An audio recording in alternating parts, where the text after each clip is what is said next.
Yahobu, Bapak Ibu Pendeta, Sinenge, Majelis dan warga Gereja Amin, ini adalah channel YouTube Sinode Gereja Amin. Karena itu, bagi yang mencintai Gereja Amin, tontonlah, subscribe, like, dan bagikan. Gereja Amin yang tangguh, mandiri, dan peduli. Tuhan Yesus memberkati.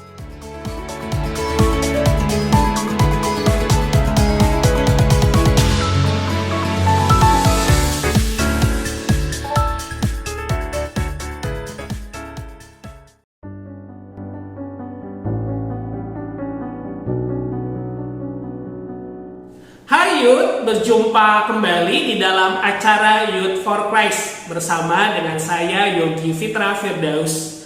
Renungan kita pada hari ini bertema Firman yang menjadi manusia, didasarkan pada Injil Yohanes pasal yang pertama ayat yang ke-14 hingga ke-18. Tetapi sebelum itu, mari kita bersama-sama tundukkan kepala dan kita berdoa.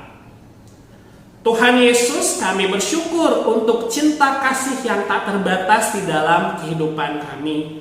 Kami juga berterima kasih kalau pada hari ini Tuhan kembali mengundang kami untuk mendengarkan dan merenungkan firman Tuhan. Kiranya firman Tuhan itu yang akan menjadi sumber kekuatan dan pengharapan di dalam kehidupan kami hari lepas hari. Di dalam nama Tuhan Yesus Kristus kami telah berdoa. Amin. Saya akan membacakan bagian firman Tuhan dari Injil Yohanes pasal pertama ayatnya ke-14.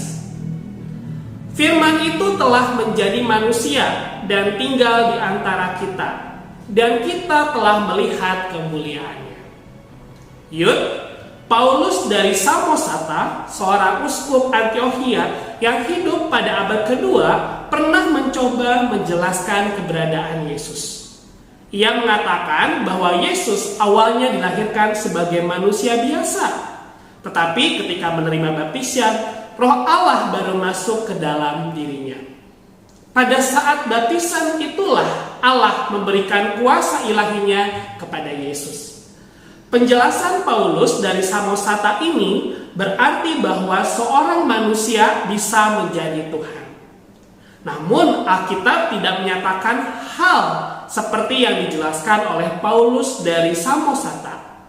Alkitab menyatakan bahwa bukan manusia yang menjadi Allah, melainkan firman Allah yang menjadi manusia. Firman yang adalah perkataan Allah dapat dilihat dan hadir dalam diri manusia. Pesan ini tentu menjadi berita yang mengejutkan bagi kekristenan mula-mula. Meski demikian, kebenaran ini tidak dapat dilenyapkan. Jemaat Kristen mula-mula sungguh-sungguh telah mendengar, melihat, menyentuh Yesus dan meyakini bahwa Yesus adalah firman yang hidup yang berasal dari Allah seperti yang tercantum di dalam Injil Yohanes pasal pertama ayat pertama hingga kedua. Kehadiran sang firman ini bukan untuk membuang hukum Taurat, melainkan untuk menunjukkan kepada banyak orang bahwa mereka dapat mengisi hidup dengan kasih karunia dan kebenaran. Kasih karunia Allah dan kebenaran itu sebenarnya juga dikenal dalam Taurat. Yud, Allah yang sudah datang ke dunia berjalan bersama kita dan mengetahui apa yang kita alami. Sewaktu kita berdoa kepada Yesus, kita berdoa kepada pribadi yang sudah lebih dahulu menjalani kesulitan dan penderitaan di dunia. Ia memahami apa yang kita alami. Jadi, kita tidak pernah sendiri menghadapi segala tantangan dan kesulitan hidup. Mari kita satukan hati kembali, kita berdoa. Tuhan Yesus yang baik, kami bersyukur karena Engkau menjadi sahabat yang setia di dalam kehidupan kami.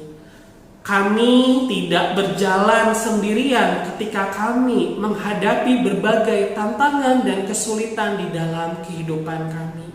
Tetapi ada Engkau yang terlebih dahulu mengalami segala tantangan dan kesulitan itu, sehingga kami boleh meyakini Engkau adalah Tuhan yang berbela rasa bersama dengan kehidupan umat-Mu.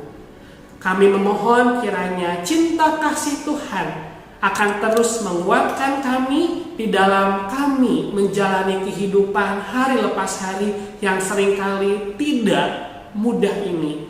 Tetapi kami terus berpegang kepada pengharapan kepada Engkau, Tuhan dan sahabat kami.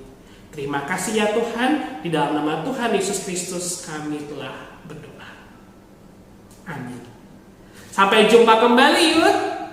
Jangan lupa untuk like, subscribe, dan bagikan renungan ini kepada teman-teman kalian. Tuhan Yesus memberkati.